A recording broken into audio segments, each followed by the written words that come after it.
To the top, here I go, think I'm chosen to be the king of rock, think the people have spoken. I can hear the tick-tock of the clock, I'm in motion. So now I'm gonna pop, causing all this commotion. Yeah. Hey everybody, welcome back to the Fat Boy Cartel podcast. We're here tonight to do a after show recap of Monday Night Raw. We're going to try something new on the channel where we do recaps of the pro wrestling shows during the week and release the review the day after the shows come out to kind of get a little bit, on time review of the show, so to speak. A little bit getting the videos out there quicker. That way you guys can watch them sooner. We'll probably be doing the same thing with trailer reactions as well. So hopefully you guys will enjoy that. So Monday Night Raw tonight. We'll get into that here. I'm dubbing it Raw is DQ, distractions and interferences, like instead of Raw is war, like back in the day. The show started out, obviously, they touted the award-winning, critically acclaimed Thunderdome. Now, can either of you two tell me when and where this was ever award-winning and critically acclaimed? I'm just curious, because they say it every week. Apparently when they started doing it, I guess. I don't know. I mean, as far as award-winning, bullshit. critically acclaimed. I mean, at first everyone was excited for it, but because it was something, because everybody had a different. It was new. But yeah, we had a different idea of it too. When you say Thunderdome, like if they would have done, you remember when they did the underground thing? Mm-hmm. Unfortunately, yes. But hear me out. If the Thunderdome was more like that, in the sense of, because there's no crowd, so you could have made it into this kind of underground, unsanctioned fight situation with these matches because there's no crowd, there's no rules essentially, and it probably would have been better. Well, I mean, and I give WWE credit for trying to do something new during the pandemic. I mean, obviously, you can't have fans, or you maybe can now, but at the time, obviously, doing the video boards is what the NBA was doing and some other sports, I suppose. So I'll give them credit, but at the same time, right now, I much rather prefer what NXT's doing, where they got a small amount of crowd, some video boards, but it gives it that underground feeling, that indie show type feel, and it just feels more like a wrestling show. But I know that's not what Raw is. But NXT's always had that aesthetic, though. True. And that's one of the reasons I like it. It's more local crowd. Mm-hmm. Yeah, but I think that's what makes. But the flip side of that coin is Raw and SmackDown aren't built like that essentially. Right. They're more marketed for your mainstream audience, right. Core the sports entertainment type style. Raw started off tonight with Charlotte Flair coming down to the ring. Her and Nia Jax and Shayna Baszler were in a 6-woman tag against Asuka and Mandy Rose and Dana Brooke. Why do you say her name like that? I'm sorry, Asuka. Oh, don't worry. We'll get into what Sheamus called Umberto Carrillo later on. So I'm not the only one who does this sort of thing. Alexa Bliss interrupted this match. She's sitting there on the ramp with her play set or her swing set or whatever, her playground set with Lily the doll. And she's like, we're out there to watch someone. So I don't know who she was watching. My guess is Charlotte Flair. After the match, she was kind of staring Charlotte down a little bit. So maybe more than likely you're going to have Charlotte win the title Sunday. That's possible. And that's going to suck for her. But they've... I don't know what they're doing to appease Charlotte because the whole firing of Andrade. So when in reality he asked for it himself. Right. Yeah. The ending of this match saw Shayna Baszler. She was doing a good job of selling it. I'm assuming it was kayfabe, and she was selling a fake knee injury, I think. But it looked awful wobbly, like her leg was giving out from underneath her. And when she was selling that, Asuka hit the Shining Wizard for the win. After the match, Charlotte laid out Asuka, and that's when Alexa and Lily on the stage laughed. They gave Lily the doll this creepy voiced-over doll laugh over the PA system, and it was something to see for sure. I wasn't a big fan of it personally, but they're trying. Like, I'm glad I missed it. Right, I missed the first 30 minutes of the show. Mm-hmm. I mean, she's the Fiend now. And she's going to terrorize women's division. That's all there is to it. After this, we had Riddle backstage rolled up to the New Day on his scooter. Riddle said it was funny when Orton got hit with the tomatoes last week. Orton happened to be standing behind him when he said this, and he heard it, and he was not laughing. Orton said that, ending careers is what he finds funny. Kicking legends and things like that. After this, I really wanted Randy Orton to RKO all three of them between the New Day and Matt Riddle. So they were just doing this goopy comedy. I mean, I know it's... That. What's that? Said, well, about that, yeah. you kind of get your wish. Yeah, a little bit. I didn't get the third guy, but yeah, it does kind of... Well, that's a little later in the show, but yeah, absolutely.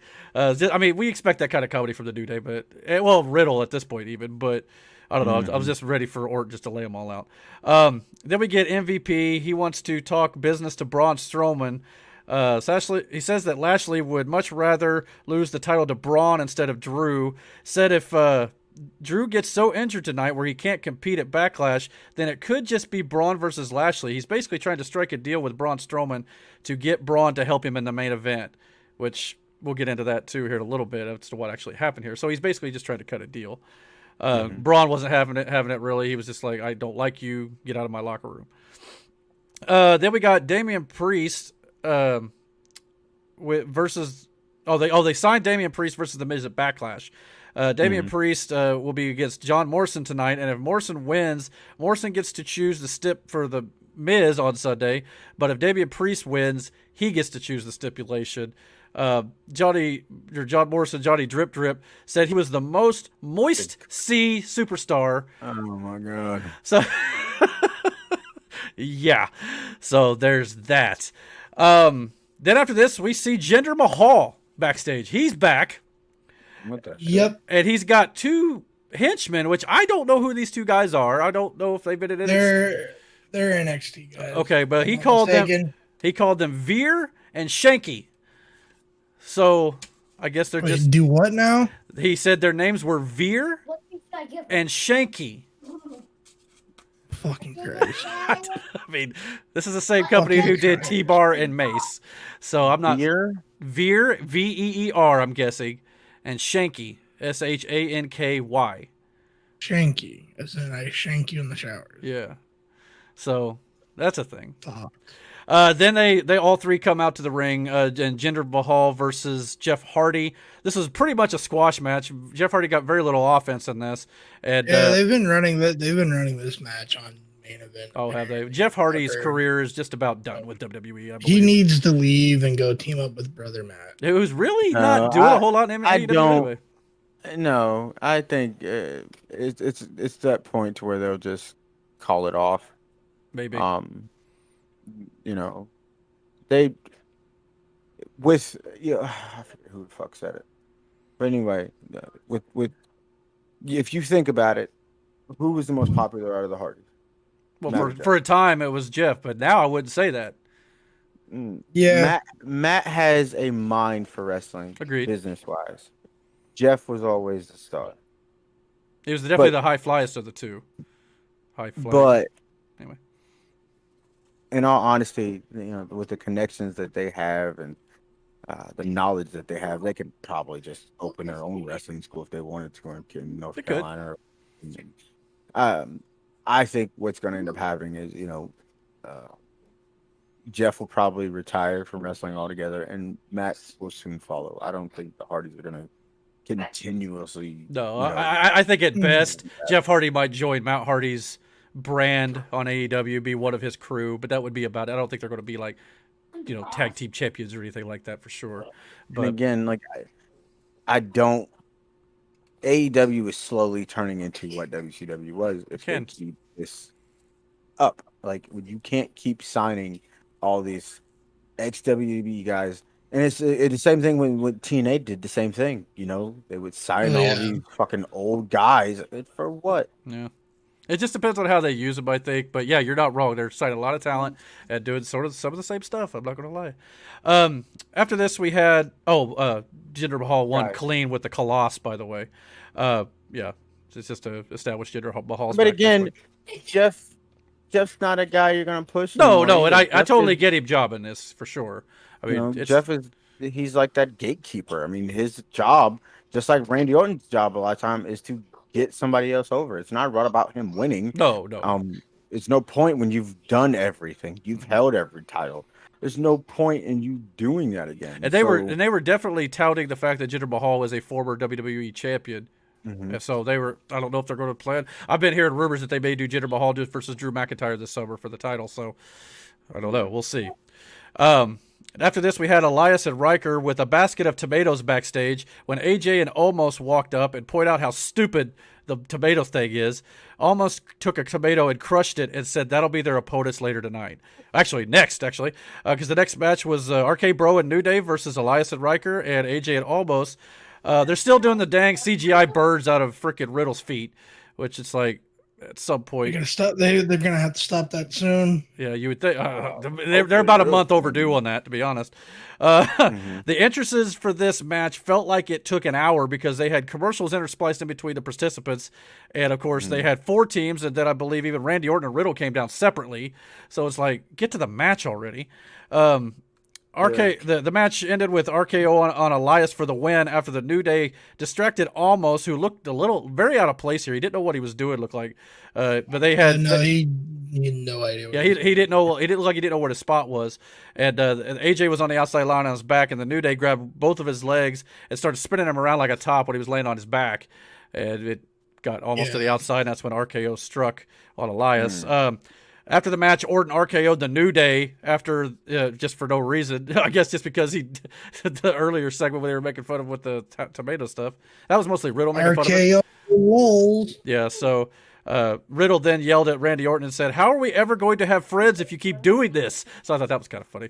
But and it was kind of funny too, because when Randy Orton was entering the ring and he was doing his signature pose, Riddle was standing behind him on the mat doing the same thing, so he's definitely, marking out for Randy Orton here.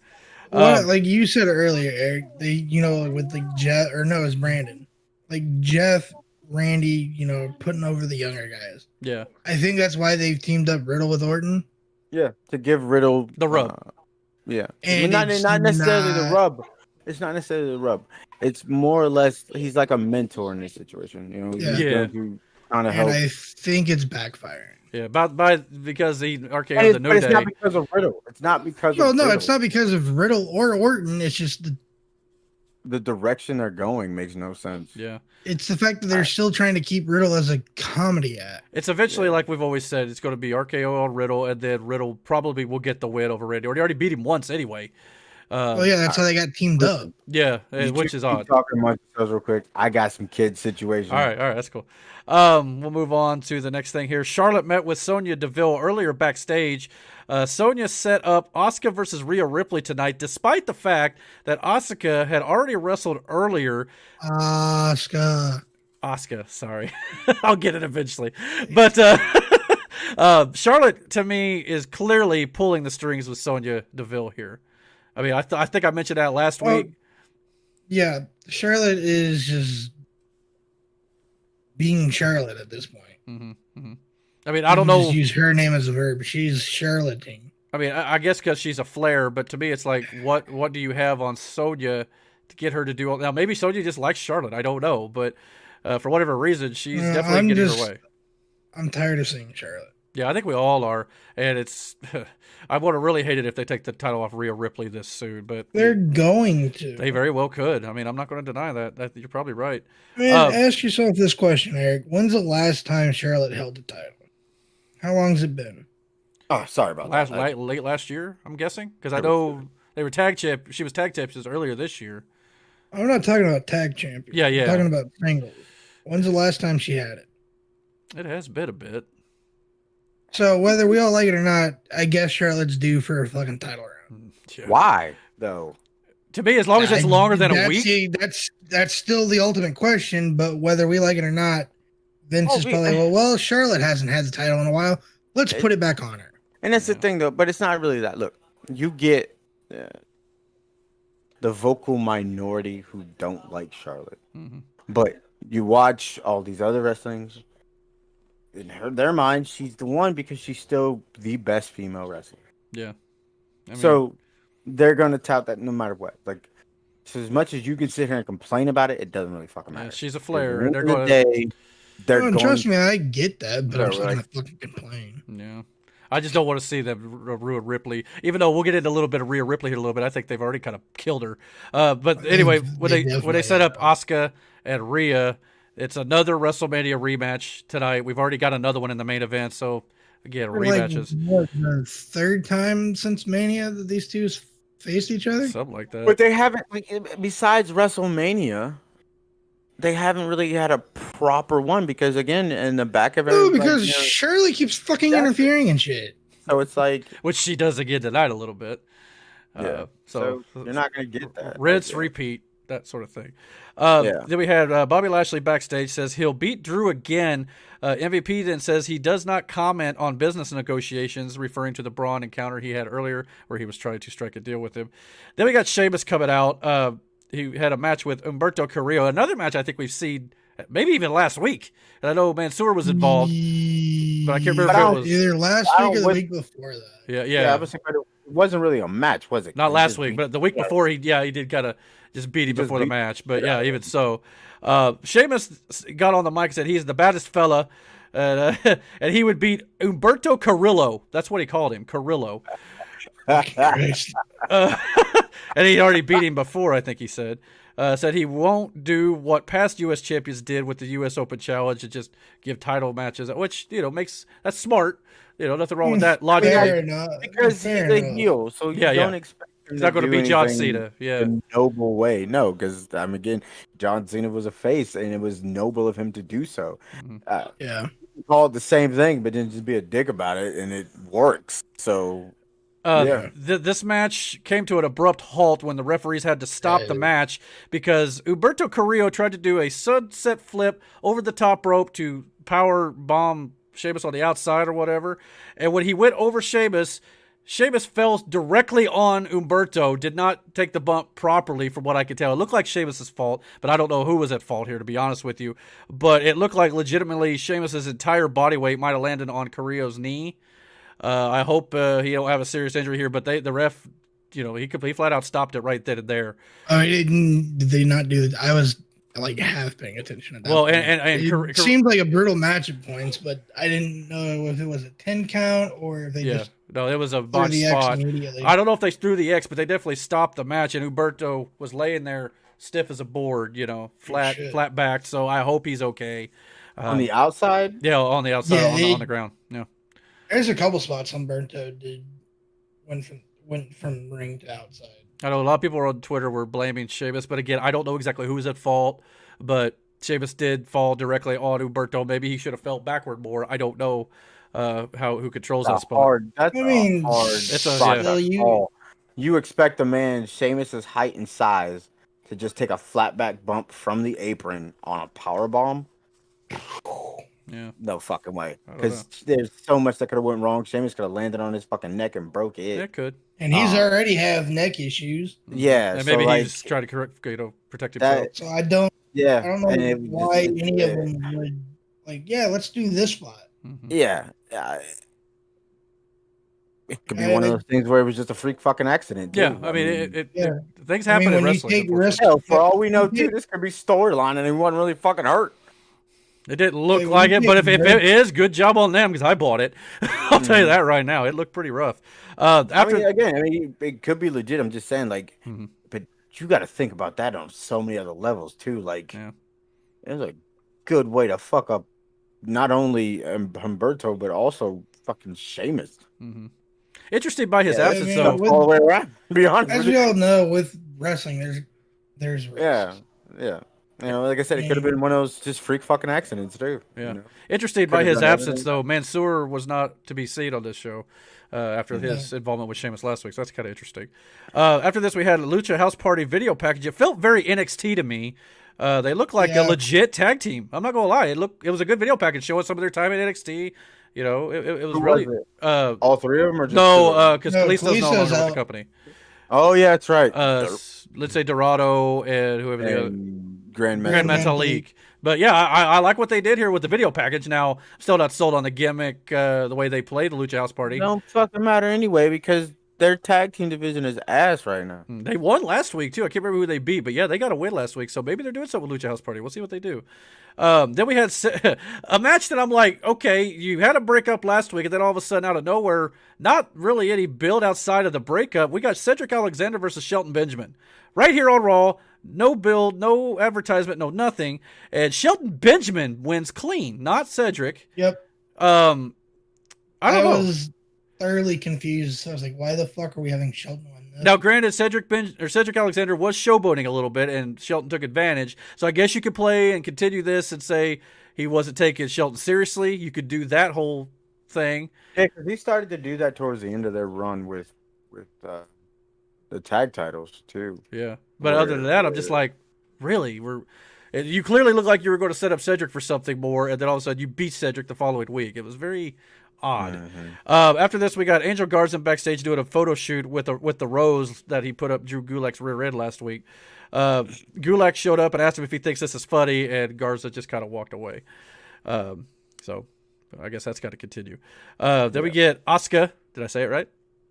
All right. Asuka and Rhea had their WrestleMania rematch. Charlotte interrupted the match with the music distraction on the ramp like we all despise. I still don't get that shit. Like midway through the match, I'm sitting I got one eye on my computer screen, one on my iPad watching the show.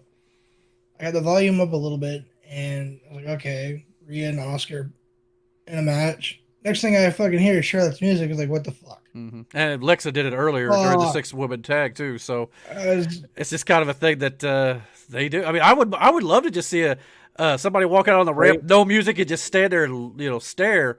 Yeah, why do you have to have music? I don't know, because it tells. I mean, you get the more genuine reaction, I think, when they're like, "Who's on the stage?"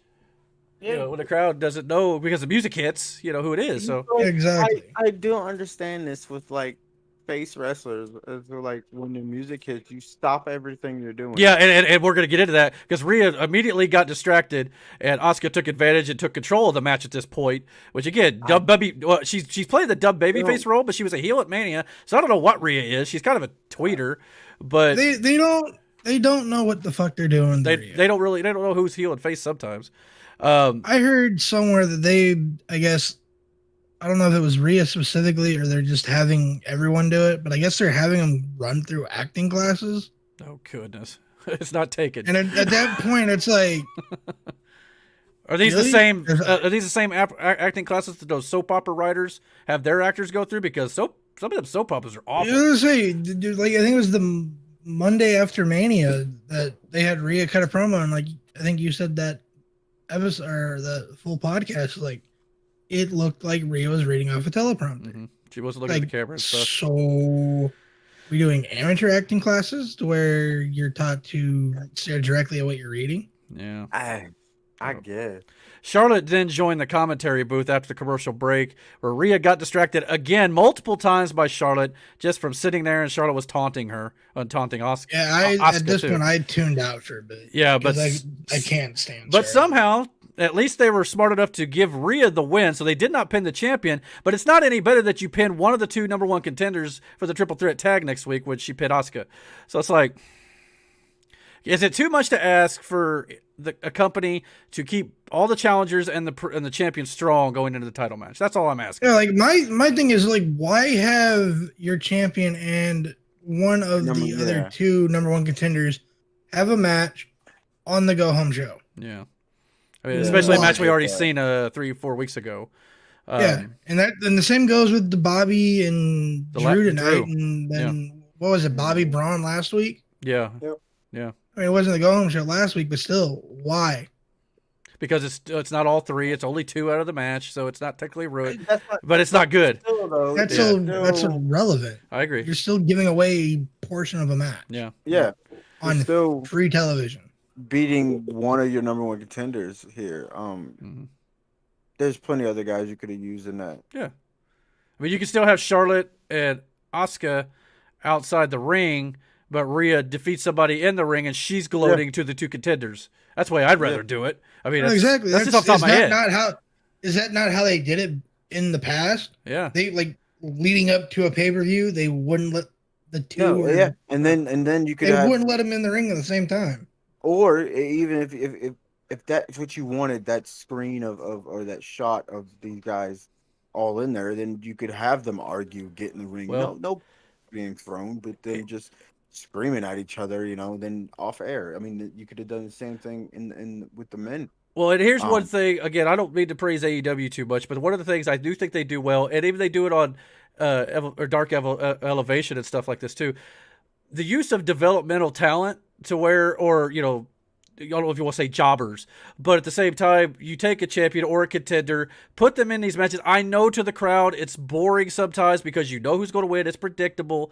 But from a booking standpoint, to me, you're keeping the contenders and the champion strong, and you don't have to put two marquee names in the ring all the time and do these stupid distraction or interference finishes so no one gets over. At least if you put in somebody in there, that they'll at least get a chance to rise up in the ranks and things like that. It makes more sense. But and again, even if you look at it from a business standpoint, it's like, why now? I've seen Bobby and Braun and Bobby and Drew. Why do I want to watch the pay-per-view? Yeah. You're leaving money on the table when you can just keep them apart. Yeah. Maybe do what you do with Charlotte. Have them come out, get each other's face, stand at the ramp, but keep them apart, and then we get to see them finally go at each other. It on builds, the pay-per-view. builds the anticipation, and that's what we want. Yeah, Exactly. That's what they lack. You had Mason T-Bar there, so why not have Mace go against Braun, T-Bar go against Yeah, sure. And they were not on the show either, oddly enough.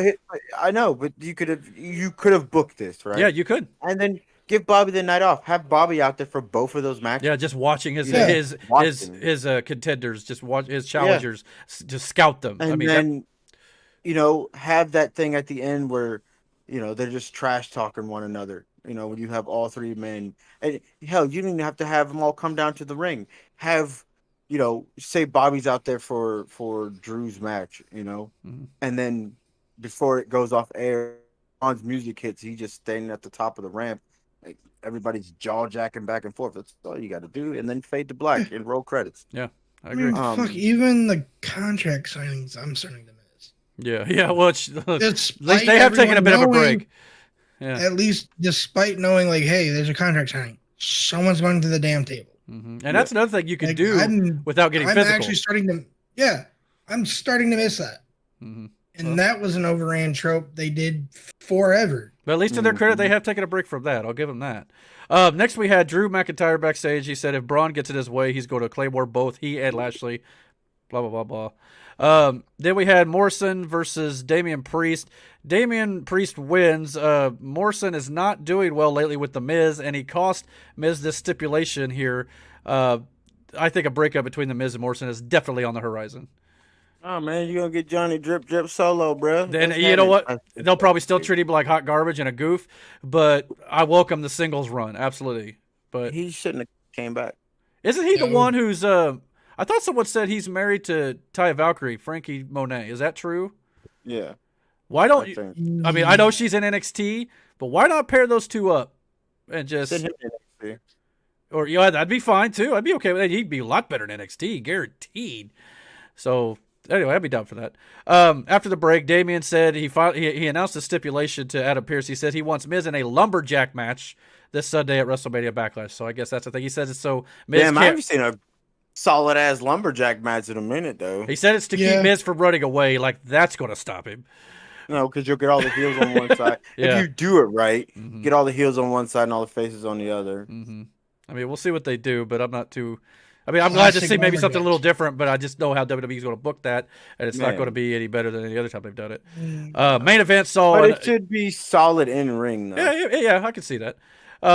Main event saw Bobby Lashley versus Drew McIntyre, another WrestleMania rematch. The match, physical, but again, ended with interference from Braun Strowman as he destroyed Drew McIntyre and Bobby Lashley, putting Bobby Lashley through the barricade. And then he power slammed Drew, and that's how the show went off the air. Braun strong. So Braun is not winning this title on Sunday. Here's the thing. I doubt it. Yeah. I'll play devil's advocate for a second. Now, I know what I said earlier about doing it this way. But in this situation too, you have Braun. You make him look super strong in the sense of where he comes out and lays out everybody. Mm-hmm. So it's supposed to give you that Or you could say as a seed monster. of doubt. Yeah, that seed of doubt that he could pull this off. I mean, he just destroyed two of the top guys here in one foul swoop. So I get that to an extent. Agreed. But if you already fucking did that once tonight, is no sense of doing it twice. Now, I say that to say this: all of them do it. Yeah. Every wrestling company does that same fucking thing, Mm-hmm. where you'll have the same thing happen 2 or 3 times in one fucking show. I don't understand it, but it is what it is. And sometimes it telegraphs the winner of the pay-per-view, but it don't always. Sometimes. Yeah, it don't always, but I think in this case, I think we could all safely assume Braun Strowman's not winning this title. It'll be Bobby or Drew, but I still don't think you take it off Bobby right now. I think he's just doing a great job with the role he's been given, especially with MVP as his mouthpiece. And Bobby doesn't need to speak much, but here's the thing. I mean, that's just, it's going to sound fucked up when I say it, but I don't mean it like this, okay? Mm-hmm. It's the black version of Paul Heyman and Brock Lesnar. Right. But realistically, hey man, don't fix what's not broken. Yes, that's what I'm saying. That combination of a thing, and that's exactly what Paul's doing with Roman now. He's doing the same thing he did with Brock. So So, but here's the thing, though. Broke, don't fix it. You do not have anyone else to put in that position because the whole time you haven't made anyone else to put in that position. Right. So you're literally stuck between these 3 guys right now. Right. Yep. Unfortunately, if you think about the Attitude Era, same situation. You had 3 guys. And those 3 guys were always the top 3 guys. You Rock, Stone Cold, or Triple H. After Kurt Angle, Shawn Michaels were still around at times. Maybe not. Yeah. I mean, you had Mankind back Kane, Dude Love, Mankind, Mick, Cactus Jack. I mean, you could go the whole gamut there. It was a rotation of the same 3 guys for a while. True, but they also had guys they spliced in between at times. That's what I mean. Yeah. But yes, in between that you knew, all right, this ain't going. Which is what they're going to do with Jinder Mahal. I promise you, this summer probably. Oh yeah. And maybe Riddle, but they already beat Riddle, so you have to start doing something to where you're starting to plant this seed of doubt that there's other people other than these 3 right now. Right. And they're not doing that. Yeah. They haven't done that. In no way, shape, or form. That's what I'm saying. Like, even your tag division is a fucking mess. Right. It's non-existent. And it sucks because... And they broke up a good tag team last week. That's the thing. You have so many guys who'd be great as these tag situations. You just got back to Viking Raiders. Where were they the last 2-3 weeks? Of Lucha Party. Or Lucha House. You know what I'm talking about. Right. You still have the fucking New Day. You have, if you decided to do anything, and I think if you would have done it the right way, and if you would have had Randy Orton give, or psychologically break down Riddle and made him into a heel, RK Bro could have been the next rated RKO. Yeah. Oh, yeah. You know what I mean? Like, it could have been something nice. And if it's again, when you break up tag teams like Cedric and Shelton, that was crazy. And I'm sorry, you keep Elias and Jackson Riker, whatever the fuck is. Yeah. You keep them together, but you break up Cedric and Shelton. Like, why? They broke up what? Heavy Machinery's been broken up. Oh my god, I forgot about that. Yet you keep Dolphin. Hold on, Robert Roode. I enjoy. I was about to call that man Charlie Haas. Chad Gable and Otis. Yes, I like Chad Gable and Otis. I do. I just wish Tucker was involved too. Why can't you make it a trio? Yeah. I mean, the same thing when they I think Tucker got released now, but he's no longer with the company. Tucker's on now. But at the time, why couldn't you? Tucker's out, and he seems to be happy about it too. So. Well, good for him. That's all that matters. I mean, let's be honest. Once Otis kind of took off, Tucker was going to go. Oh yeah.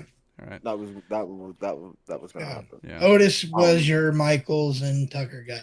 Well, he got the Jannetty treatment. Yeah. to end the show, we're going a little long. We probably won't go this long on all of our wrestling recaps every day after the shows. But just to end the show, thumbs up, thumbs down for WWE Raw tonight. There moments. I'm not feeling it. Just, I don't know. That's just me. Raw's not been good to me lately, but It's been good for a while though. yeah. But hey, Yeah. I do enjoy still reviewing it with everybody, so I hope we continue to do that. I mean, I enjoy Lashley. Yeah. Lashley's good, and RK Bro at times. Hold on, time out. And they have talent. They do. Talent is what makes it good. It's just the convoluted ass story. And to be They honest, have talent. They have more talent than what they know to fucking do with, and that's clear in how they do the shows. That's the problem. and to be honest, you get a crowd back. A lot of this will probably be better. Some of it will be, though. Some crowds will crap on the bad. Like RK Bro might be fun with a crowd. We'll see. Like I said, if they were to do something like that, where they had Randy just whittled down Riddle and turned him into a heel, I think that could have been something good. Right. Along the same line, you remember when? Who's to say what Orton did tonight may be the seed for that? Yeah. Because Riddle sees that, it's like, what the hell? Yeah, that's true. And if that's the case, we'll have to see where that goes. But they keep winning, so Riddle's like, hey, maybe, well, like he did with the Orton's pose. Yeah, they're already kind of planting the seeds on that. Of Matt is going to imitate Randy, right? So eventually, at least in my mind, how I would do it is each week or every so often you have them on there, is to have Riddle just slowly becoming essentially an Orton clone. Right. Yeah. Right. Well, all in all. No, go ahead. We'll talk about this later. Yeah. We got other shows to do, but we'll definitely come back to this probably next week. And we'll do our rapid fire recaps probably still on our full podcast. I'll be releasing on Sundays now, so definitely check that out. But yeah, for me, there was some highs on the show, a lot of lows, but there's a few good things, and I just hope WWE can start to improve as an all-around show, but that's asking a lot, I think, nowadays. But what do you guys think? Did you like Monday Night Raw? Did you not? Did you think it was hot garbage, or do you think it was a really good show? Let us know. Comment down below. Hit the like and subscribe button. Don't forget to hit the notification bell so you get all the notifications when we put up new content on our channel. And until our next video, guys, take care. Yeah, ready to go, man, lock and load. That's right. I swear to God that I can jump and roll. Yeah, I got a shot and I ain't stopping, no. That's how I know that